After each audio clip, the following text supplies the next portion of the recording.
and people are joining in. So should we have maybe we should have a start.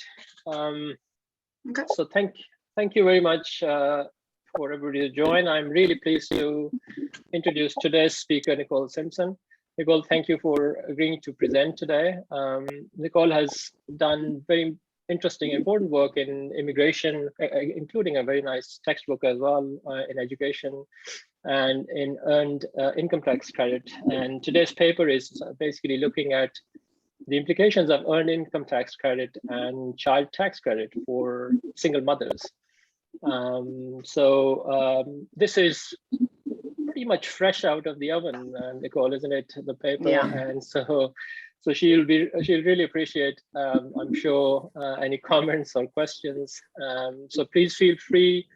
Nicole is happy to answer questions during the presentation, so please feel free to unmute yourself or put it in the chat. As we go along, then the questions will be answered. And also the other thing, the usual thing, that the seminar is being recorded and will be available on GLO website early next week. Okay, with that, floor is yours, Nicole. Okay, great. Well, thank you so much for having me. I really appreciate everybody's time. I know everybody's in different time zones. It's very early morning here in New York. I'm really excited to be here. And as Matthew said, this is very new results. It's an older paper that has, we've been working on for many years, and the recent changes in both the earned income credit and the child tax credit now, which are significant and massive, at least by US standards, have motivated us to finish this darn thing. So when I was asked to present, I thought, why not give myself a deadline so that we have some new results with a newly calibrated model. So I'm really happy to be here and to share what are, as we've said, are very new results and very open to your feedback. So feel free to interrupt. If I don't see your hand or chat, just say something. Sometimes I get going and trying to pay attention to everything is hard for me. So feel free to blurt out any questions you have. Okay, so can everybody see my screen? Yep. Okay, good. Okay, so this is my work, as I said, that's been in progress for a while with my colleagues at the Richmond Fed, Kartik Freya and Roisin McCord, and then Devin Riley, who used to be at the Richmond Fed but has now moved to the analysis group at the EITC.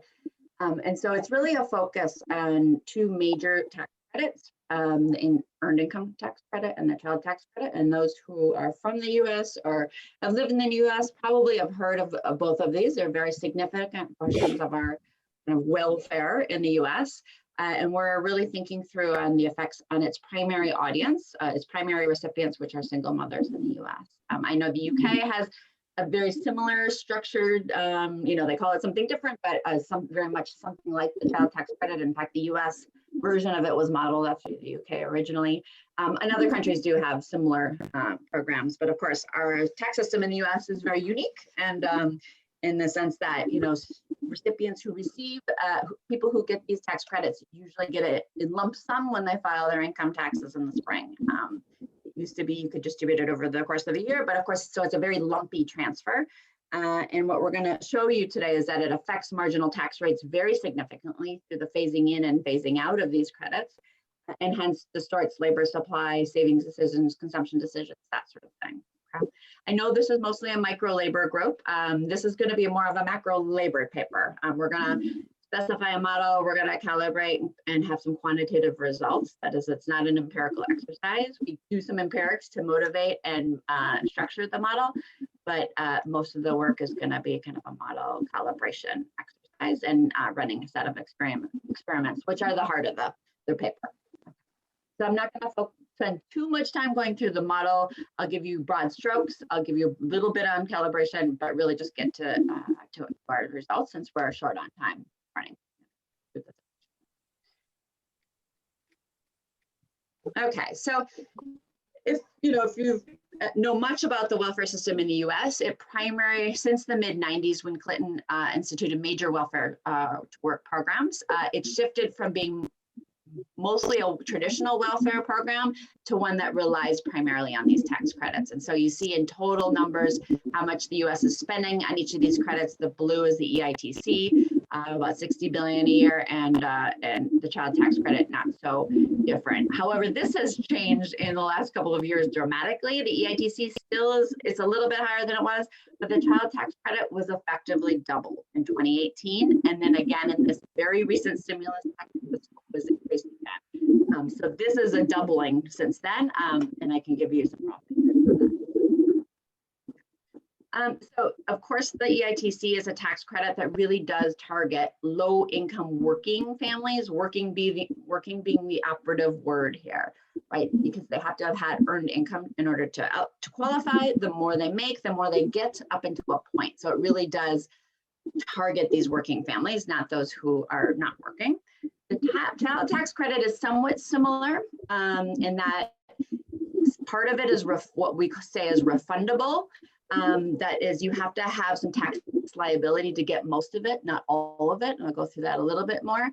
But the result is that the range of income who qualified for the child tax credit is much larger. For the EITC, it's really for those households at or below the median household income in this country.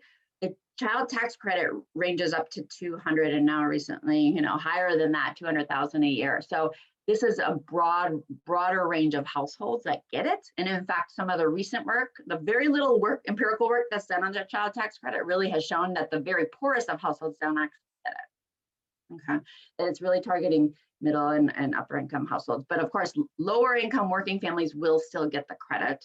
And I'll show you how that works in this. Okay, and here's how much we're spending. And as I said, this has effectively doubled in the last 3 years and the amount spent at the federal level. These are both federal numbers. The earned income credit also, many states, 30 states issue its own state credit. And so that is not included in these numbers. So for example, in New York, if you get the earned income credit, at the federal level, you'll get another 30% from New York State. So this does not capture all of the EITC, it's only the federal. But that if you include state numbers, then it's a much bigger number, of course. But not all states have EITC either. So it's kind of a blue state, red state divide, as you might suspect. Okay, and I think I mentioned most of this, that they have to have some earned income in order to qualify. Both credits increase pretty significantly with the number of children, and they're distributed through our income tax process. Okay, so I'm just going to give you some broad strokes. Many of you may have know something about both of these credits if you're working in the fields of labor economics, but I know not everybody is from the US. So, the EITC has been around for a while. What is unique about both of these credits is that politicians on both sides of the aisle support it. And so it's one of the few things that has actually expanded in terms of our, what we call our welfare or our safety net system in the US, because both Republicans and Democrats find good reasons to increase it over time. There's been some major expansions, most recently to accommodate families with 3 or more children in 2009. But of course, the credit amount goes up each year with inflation, as does the income eligibility range. The CTC, the child tax credit, is newer, hasn't been around as long. Like I said, it was modeled initially after the UK's. Originally, it was a maximum of 500 per child. Then it was 1,000 for quite a while. Then it was increased, as I said, doubled in 2018, and now recently tripled up from its 2012 numbers. The issue with the 2001, these recent changes here in 2021, is that this is just for 1 year. Now, these may become more permanent or have a longer horizon, but at this point, the Biden administration put through a 1-year increase to 3,000 to 3,600, depending on the age. So those who have younger children get a little bit more. But again, this is huge for the U.S. If you don't know much about the safety net here, to have this amount of increase in such short period of time is massive, and nothing I don't think ever experienced in this country in such a short amount of time. So it's fascinating to kind of watch all of that. So we're really going to focus on these two programs as insurance programs. We're going to talk about labor market effects, the response, both in labor force participation in the extensive margin and the intensive margin and hours, but we're also going to be able to talk about its ability to help these recipients smooth their consumption and income over what is a pretty turbulent moment in terms of income for them. So we're going to model kind of dynamics in their income processes that are similar to what we experience at the macro and individual level. And we're going to show how important these credits can be to this group. Okay. Questions, feel free to shout out. I talk fast, I know that, so just blurt out. Okay. Okay, so why study this? You know, as I said, there's a lot of work, at least with the EITC and the empirical labor market impacts of it, especially since the mid-90s when we had this major reform in it. But overall, right, they haven't really been extensively studied in kind of a more holistic view. And when you think of these as wage insurance, so we're going to be able to talk about how they protect against idiosyncratic risk for a broad set of households, effectively the households that at least the EITC targets. Having children is costly. For those of you who have kids, you know this, and not known with certainty. And of course, a lot of people, at least in this country, right, divorce, custody issues, right, are often unplanned. And so it's hard to anticipate these changes, and especially if you're low income, to then make adjustments in your income and consumption profiles as a result of that. These recipients tend to have very little self-insurance capacity, right? Their asset holdings are very low. I'll give you a sense of what that looks like. They don't have a lot of time to accumulate. They're young, right? And so this is these credits as a result of hitting these in this moment of time for them can be very, very important. So we think we're the first paper, in fact, we know we are, to study the insurance role. There's been a little bit of work in the last couple of years on the EITC, but practically nothing on the CTC. We're going to think about them in a dynamic model with risk and some self-insurance.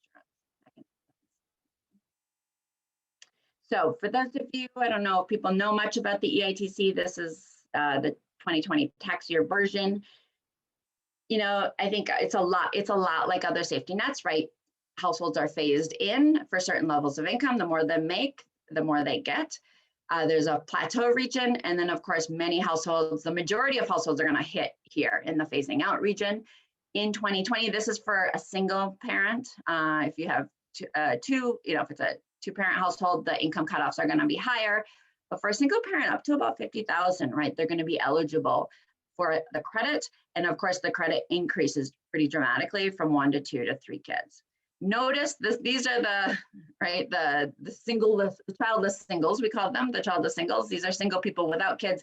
They have very little, and the eligibility range is very low. There's been some discussions in the last couple of years, and maybe we need to expand this, right? But this paper is really going to be about these groups, okay? And we're going to find single mothers, right? At least in the US, they represent a large share of the population of recipients, and they evenly split between 1, 2, and 3 kids. It's kind of surprising how many kids some of these single moms have in this country. So, but it's big and it's powerful, and it covers a lot of households, right, in this country. The CTC is similarly structured. You'll notice the income ranges are much higher, right? Rather than 50,000, you know, households, and this is the 2020 version. The 2021 is even higher now. But right, for a single parent up to $250,000 of income, they're getting a sizable amount of the credit. The phasing in rate isn't as extreme.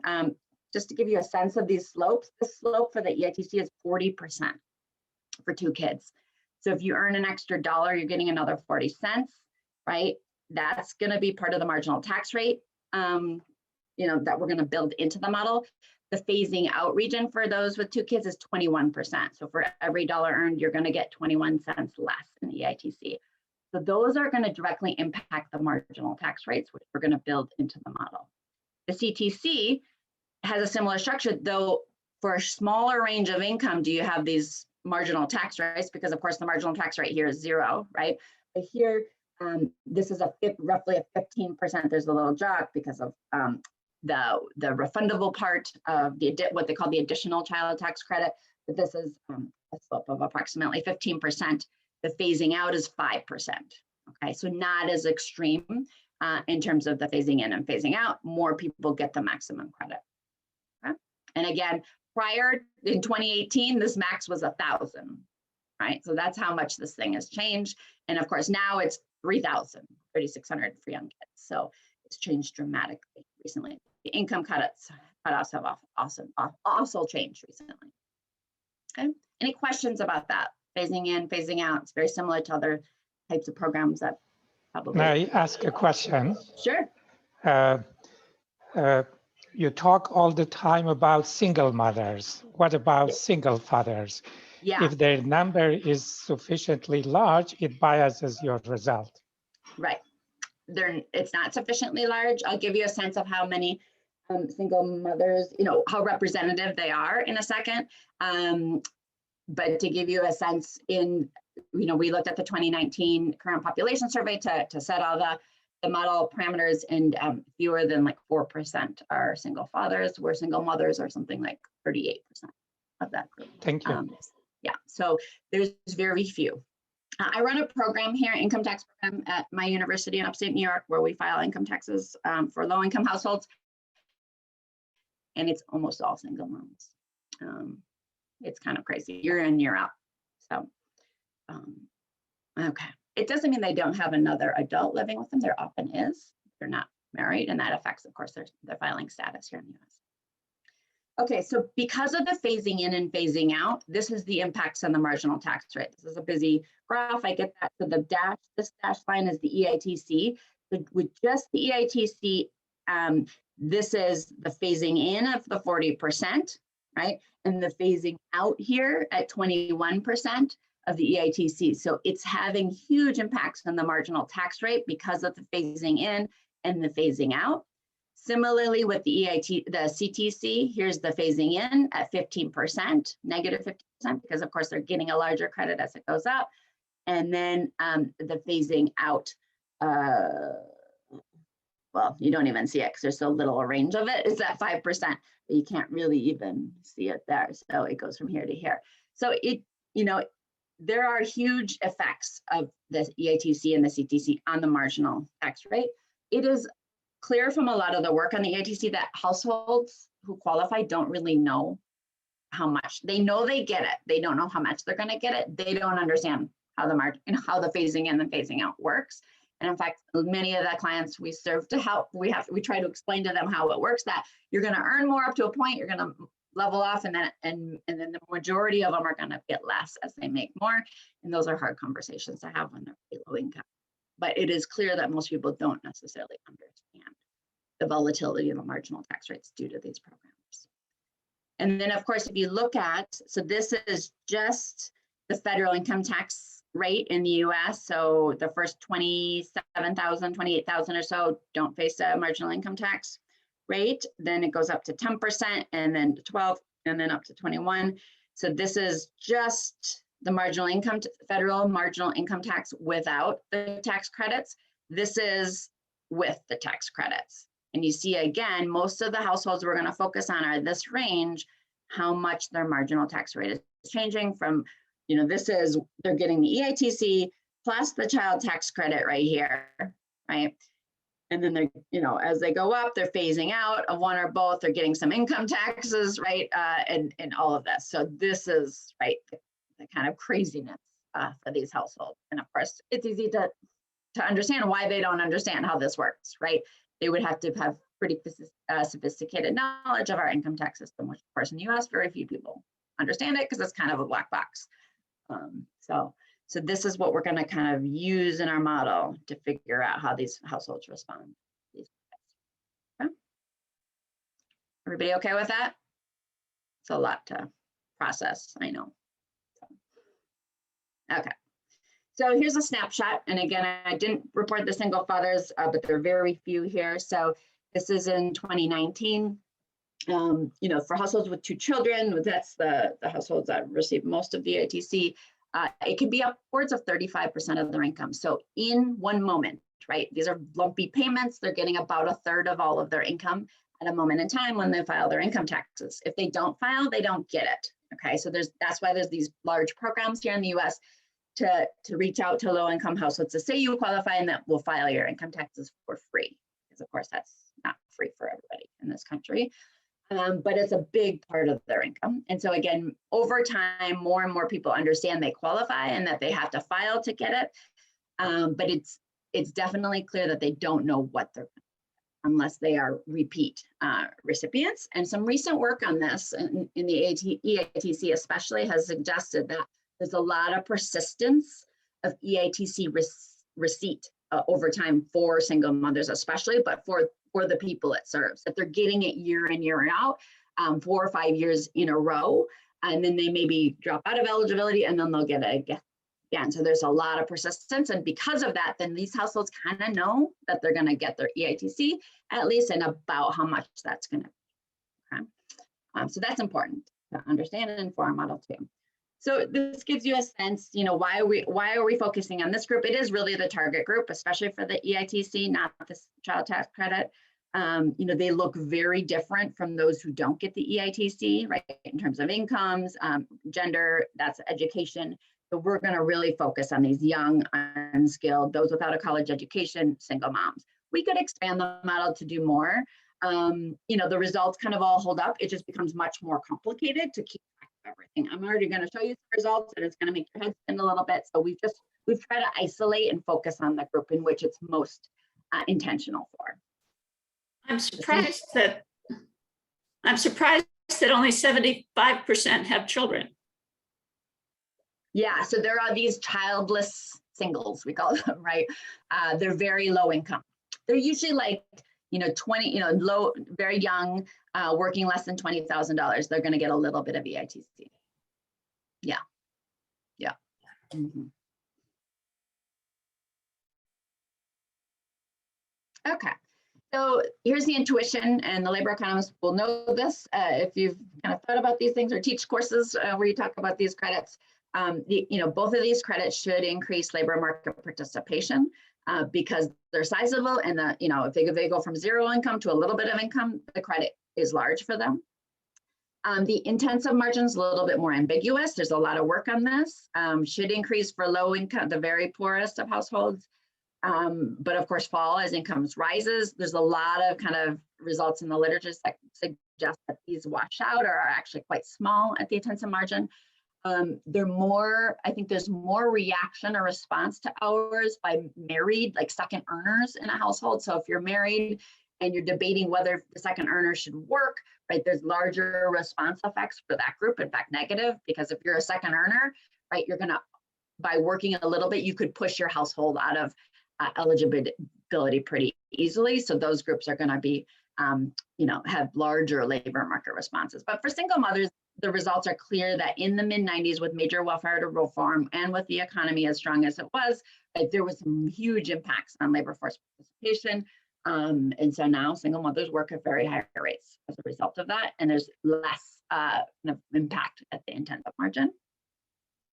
Like I've said it already a couple times, I keep looking. There's so little work on the child tax credit. I have a feeling because of this year, there's going to be more on this. So that's why we're in a rush to get this out. But there's very little on this. And I think in the UK, there's actually more work on their child tax credits and their response and the effects that has had in lifting households out of poverty and that sort of thing that we can borrow from this fund. Okay. So we're going to think about, how labor supply response near these borrowing constraints. And again, when people can't borrow, and this group of workers, right, often faces very serious borrowing constraints. And we're going to impose some of those based on what we observe in the data.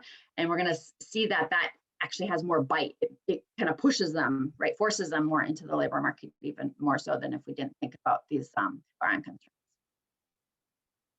Okay, so here's a snapshot of our findings. I'll go through, of course, the model and some results, but I'll just give you a snapshot right now, and then we'll get to this again at the end. Okay, so we're going to have wage risk.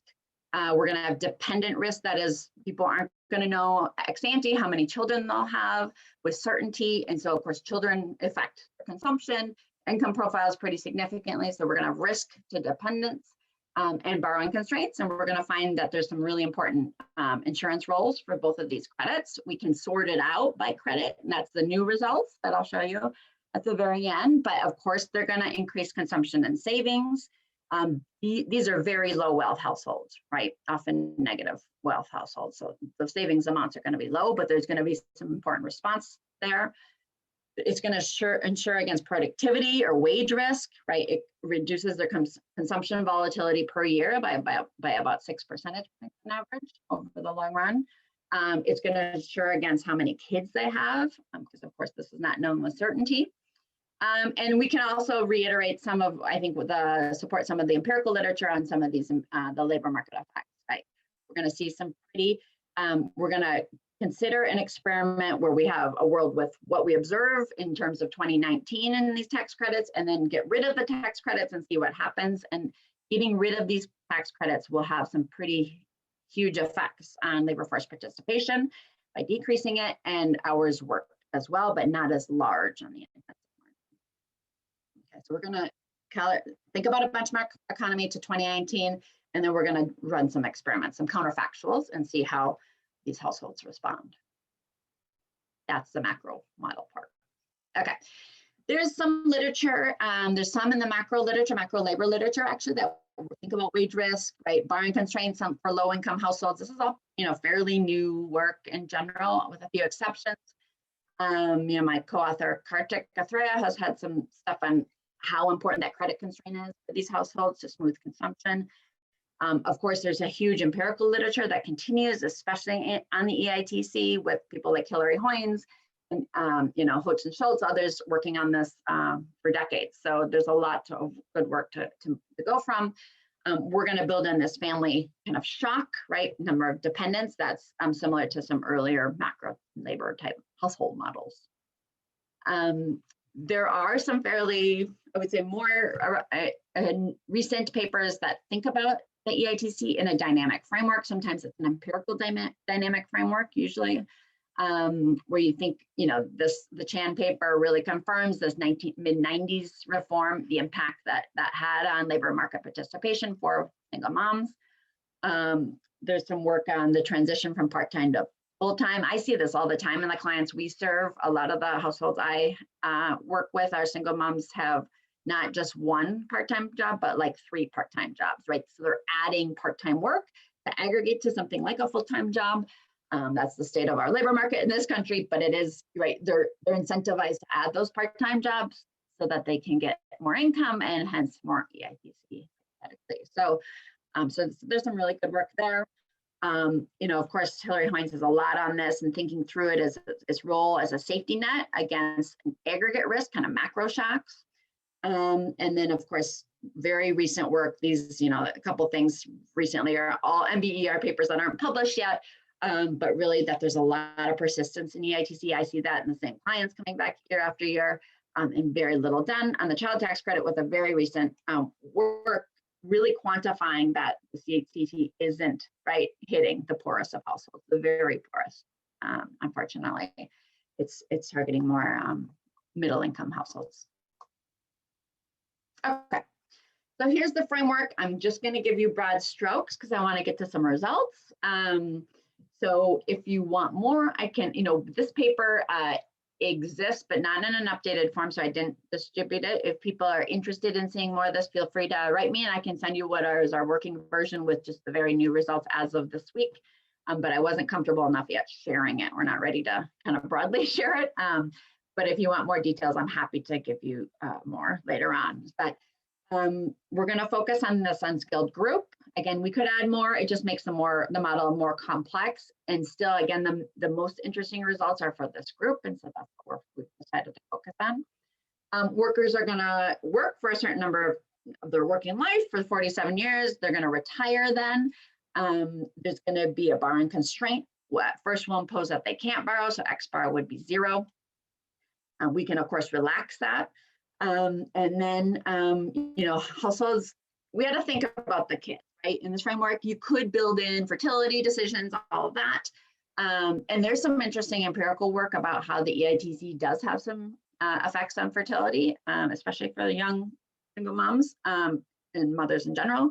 But we've just decided to keep that exogenous to the model. We've set it to data so that all households are childless for their first 6 years from 18 on. In year 7, there's a shock and they have some kids. And of course, this shock, they know a little bit about what that looks like, but of course, there's a lot of uncertainty around that. And we think that's not so unusual, right? People don't really know how many kids, maybe they have an idea of how many they want. They don't know exactly when that will happen.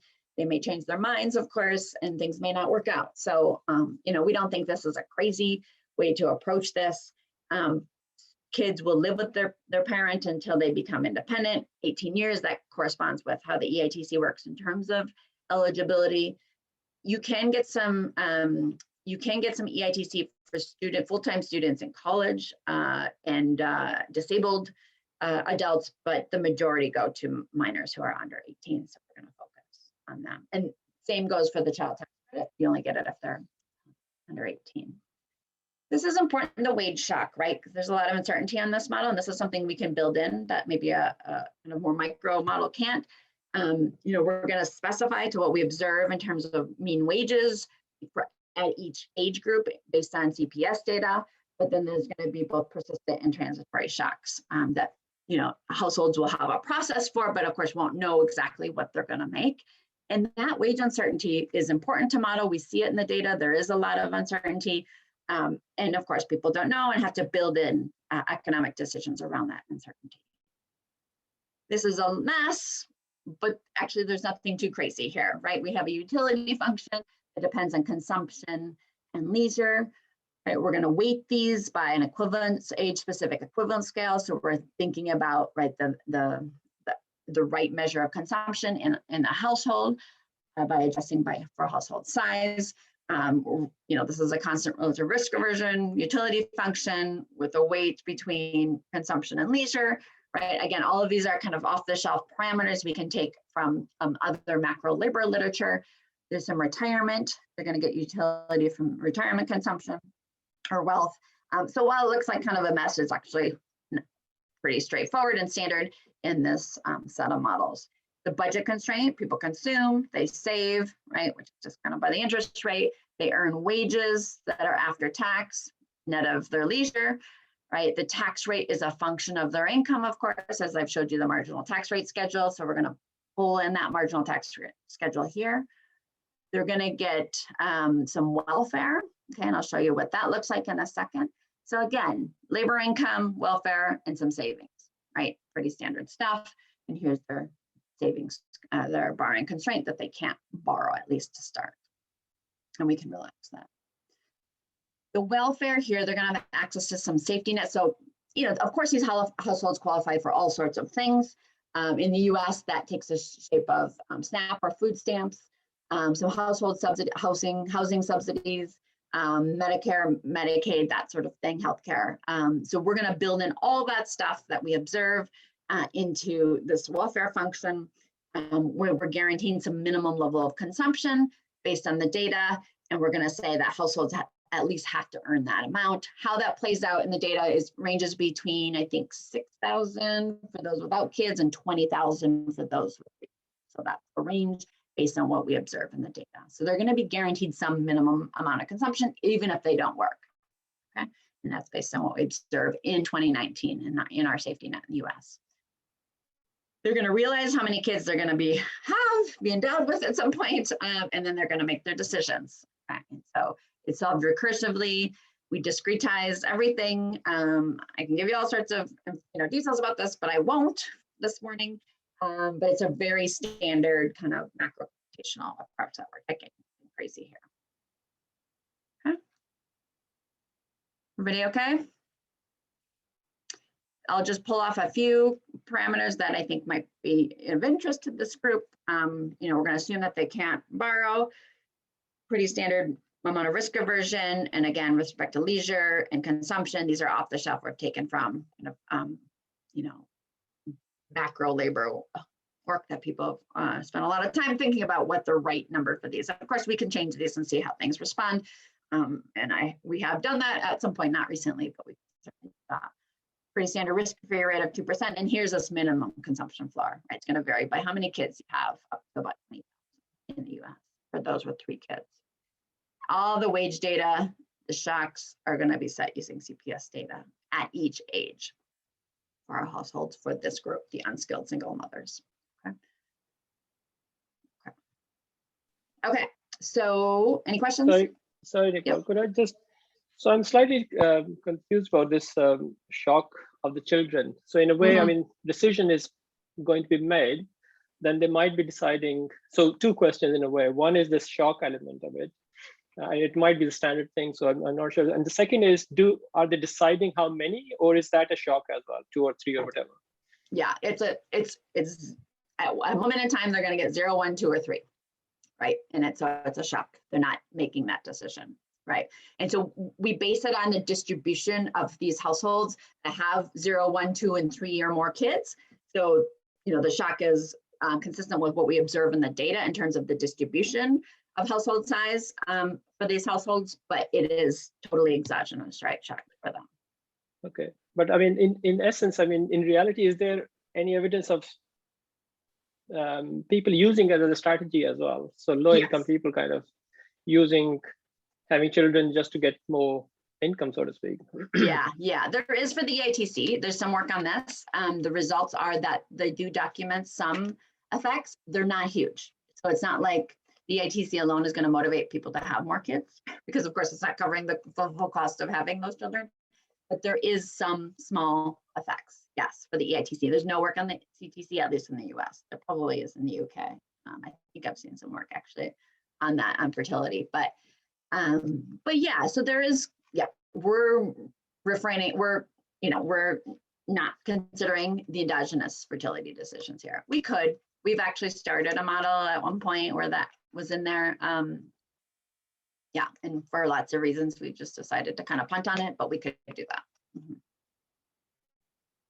I don't think it's going to change the punchline, right? And how these credits allow these households to insure themselves and change their savings behavior as response to it. So I think we've decided it's not going to change our key findings, and so we've punted on it, because it does make things quite a bit more complicated. But we could do that. Okay, thank you. Okay, this is one slide and showing you that our model, our calibration does pretty well. It's not perfect as in these models. It's really hard to get we're trying to match all sorts of moments in terms of labor. We're really trying to target labor force participation and hours and wages. These are the kind of targets. The data are the targets here. And we don't have that many parameters that we're kind of messing.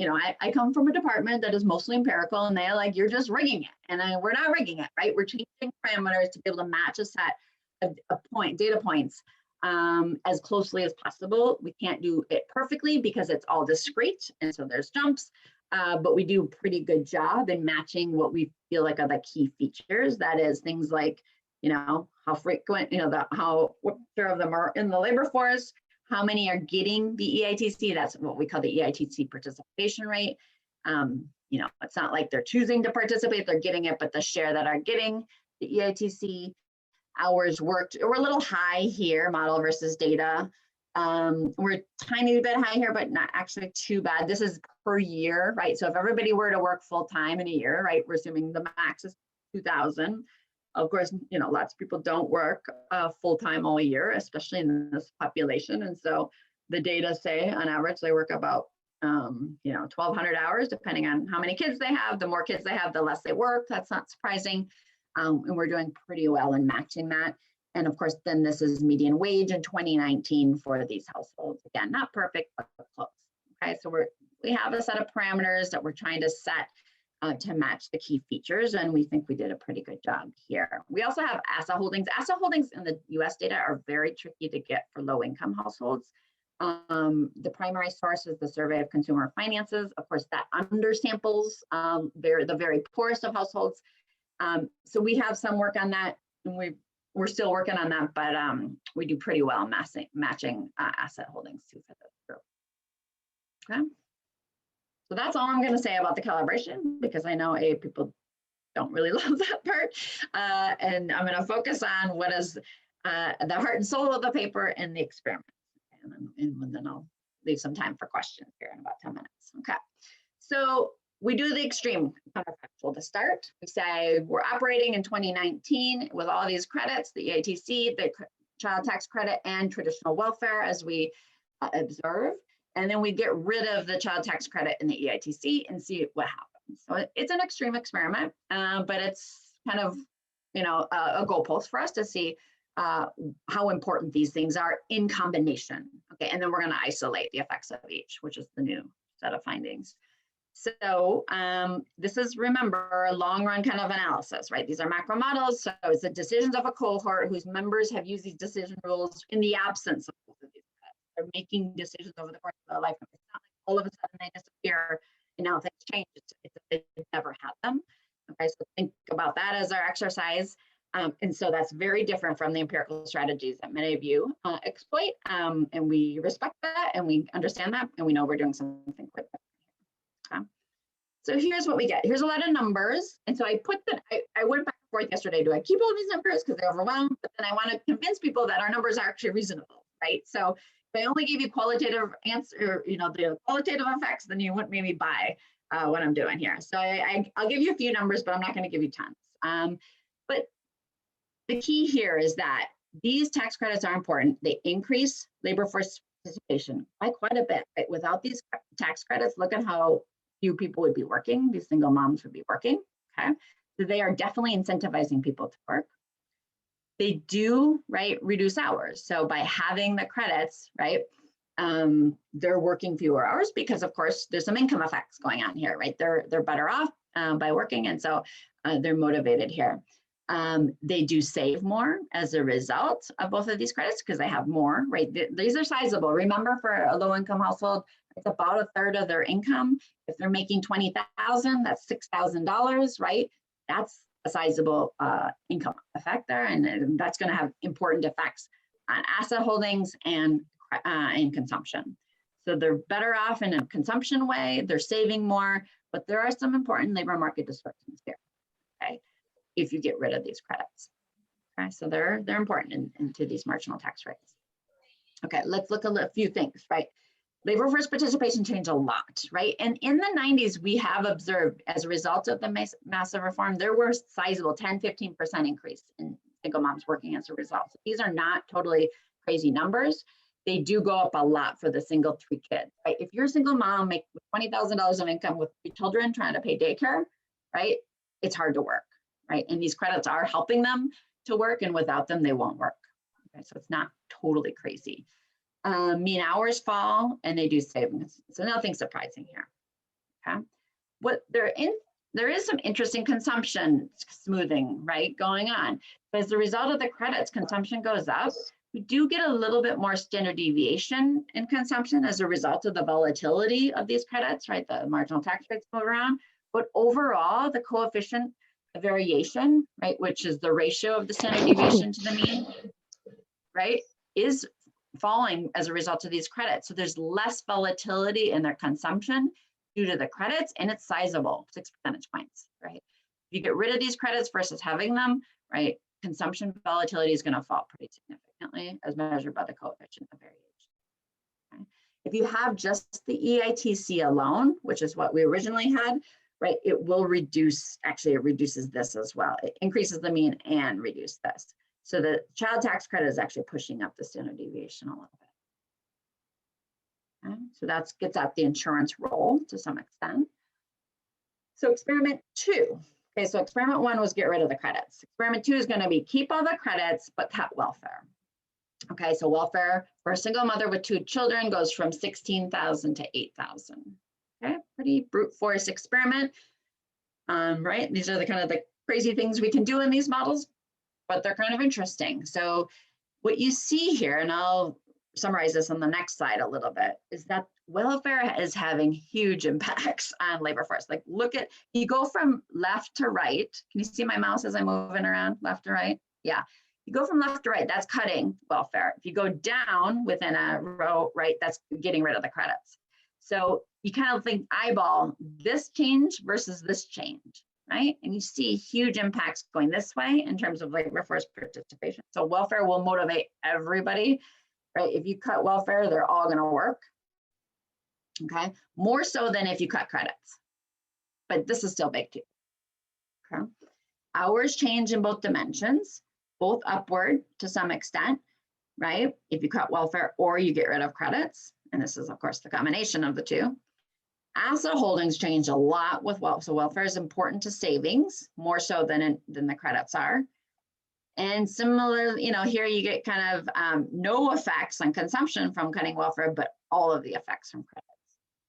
So we're trying to kind of isolate the effects of welfare versus the effects of the credits here. Okay, so let me summarize that in a second, right? Cutting welfare makes these single moms work a lot, right? Nearly all of them will work if you cut it a lot. So they're important too. Eliminating the credits does the same, but not as quantitatively as large. Cutting welfare motivates more savings. Credits are more important for consumption. So we can kind of isolate, right, the role of traditional welfare versus the credits. Again, in extreme examples, and we could do less extreme, but the results are just, they're qualitatively very similar, just quantitatively quite different. Nicole, can I ask a question? Can you go back one slide? I was looking to get the assets, and I'm not sure I quite understand this. So you've got it all credits, but you have half the welfare increases your assets. Can you explain? Am I thinking about this backwards? Right here, this one, you mean? Yeah, right. Yeah, so it's true that, so they're working a lot more, right? Gotcha. So it's not like they're just, they're losing the welfare, but it's motivating them to work. So their income's still high, Okay. right? I mean, high-ish, right? It's not like their income's falling as a result of this. It's just that they decided not to work because they're getting less welfare, and as a result, they're gonna save more. And so there must be something here, and we're still digging into some of these results, but cutting the welfare is really motivating them to work and to save. So it must be. Yeah, that's a huge jump in the participation. It is. Yeah. Okay. Yeah. Okay. Yeah, I got it. it's more than doubling, right? Yeah. That's true. Thank you. Yeah. Thank but you. There's some huge kind of motivation going on there, right? In terms of they're very nervous about the future with this halving of welfare, right? So they're saving a lot more. The net effects on consumption kind of wash out. Okay, so my last set of results, and then I'll open it up to questions, is this kind of thinking about one credit at a time. And this is what's pretty new because, of course, 3 weeks ago in this, a month ago in this model, we didn't have the child tax credit. It was mostly about the EITC. And now, given the changes recently, we've added it. There is something important about the combination of the two credits. They are working differently, though, because, of course, the CTC doesn't hit the very poorest. It will hit a lot of our households in this, but not the very poorest. And so there's some interesting results there, right? So first, the EITC is important for labor markets, both intensive and extensive. That's not new. We've had that in an earlier version of this paper.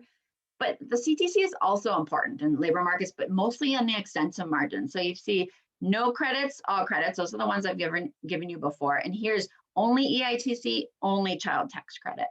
So you see the EITC is important for labor force participation, but less the child tax credit, right, has some important effects too, because without it, right, you're down here. So there is something important about both the combination of both of these and getting and having mothers work. Similarly, hours kind of respond, right? There isn't much difference here. The difference is from the EITC in terms of hours, right? And then, of course, back to Julie's question with savings, you can see it a little bit differently here, right? No credits, all credits. The CTC isn't really doing the work here. The EITC is more. So again, there's lots to sort through. I don't have tons of time. I could dig in more, but I'm trying to give you kind of a little snippet of what we're seeing. We're still trying to isolate kind of all the competing effects between the labor market savings and the effects on consumption. Okay. But both credits are super important for consumption. That's what we're finding. That consumption falls quite a bit if you cut one of them. Right, that's a pretty sizable reduction in per year consumption, steady state. Okay, here's a summary. Yeah. Yeah. Go ahead. Yeah, but maybe you just do your conclusions and then I ask a question. Okay. So as I've said, they're important in terms of some insurance mechanisms with these credits. There's significant labor market effects, mostly due to the EITC, but to some extent the CTC, and nobody's documented this yet. And of course, they're important for different reasons, consumption versus savings versus labor market effects. And so 2 things we're gonna do, we hope to do soon before we send this paper off, is to consider the recent changes in the stimulus package. Those are 1-year changes, so they kind of work in the model differently because they're just a blip. But we are going to kind of isolate that and then maybe consider these childless earners, as the questions came up earlier. They do receive quite a bit of the EITC as well. The amount they get isn't as big, but there's an important population. Okay, now I'll open it up. Klaus. Yes, I guess you have no well-being data. I was just asking myself what happens to well-being. You have no well-being data, clear. I understand that, but you have the welfare function, yes? So couldn't you, consistent with your simulation, couldn't you find out what happens in these variants with the well-being of the families or the single household? Yeah, we could do that. Just an idea. For sure, what the utility function. To judge what's going on at the end. We are, as policymakers, we should be concerned about not what they do or what is, but what's happening to well-being of the people. We have some welfare calculations. We're still digging into them a little bit. They're not trivial so far. So with just changes in the EITC, it's something like 2%, per year for this household, that the welfare has improved by that much. We think with the CTC that'll change a little bit. So I haven't put them in there because we're still kind of sorting it all out. But yeah, we are doing kind of some of those welfare calculations back in the envelope. We could look at it a little bit too. Yeah, and of course in the US, a lot of the debate is, has it's been good that our single mothers are working at high rates, right? There's some huge costs both to those families and to societies of this. And there's a very recent paper on time use, right? That these single moms are kind of, they've shifted their time use, the kid, away from their children and into work, and that's having implications on children. Because some people might just say, well, it's nice that people are working and saving, that's good, yes. Right. But on the other hand, this may have large welfare implications which are not wanted. Yes, so one has to see. And there's some work on that. Yeah, there's some work, especially at the EITC, not the CTC, but EITC. Okay. Yep. Good. Thanks. Right. Any other questions? Sorry. Yeah. How do you deal with I guess standard errors of the estimate? So if you're thinking about these simulations, you're saying this is going this one dimension in this one dimension, this going in the other dimension, and then you're kind of comparing. Yep. And you're coming up with very similar numbers. At what point are the differences significant? Yeah, we can do those calculations because of course we have the full distribution right of all these things, the consumption and things. So I've just given you the means not to overwhelm the numbers at this point. But yeah, we can, and we have already done a lot of those. And these are long run state to state differences. So we're computing and these over like 100,000 grid points, and so we have pretty good estimates for these distributions, and we can do that. So, but most of the differences I've shown are significant. They're not huge, but they are significantly different. But we can make sure to make that clear in the paper one day. Yeah. Yep. Okay. That's a good point, though. Thank you. Anything else? Almas, were you? I have a couple of minor questions for Nicole. One is, John mentioned about this heterogeneity across locations, income groups, and time.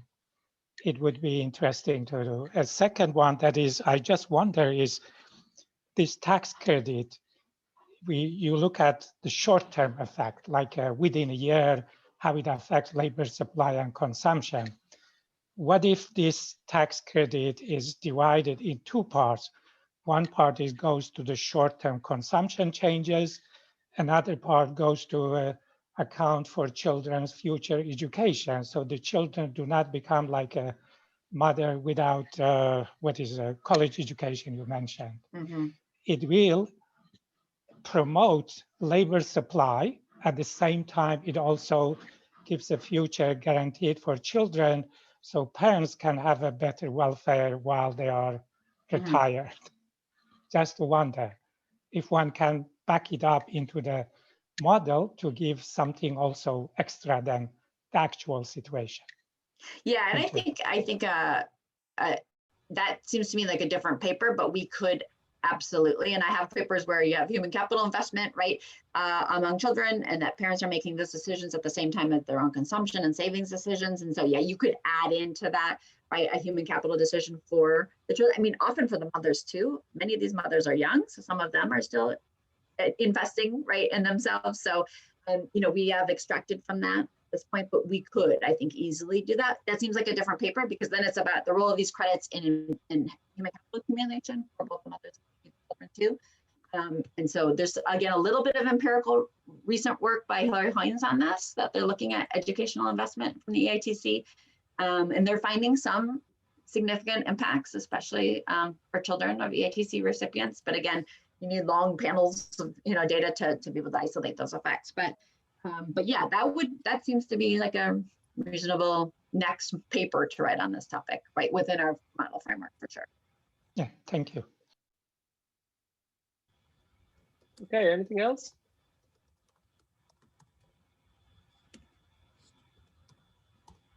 Okay, very good timing as well. Thank you very much, Nicole, once again, for a very interesting presentation, for a very interesting paper. And yes, indeed. We'll look forward to seeing the paper whenever it's ready. It would be great if we can, if you send it across for it to be GLO working paper, and of course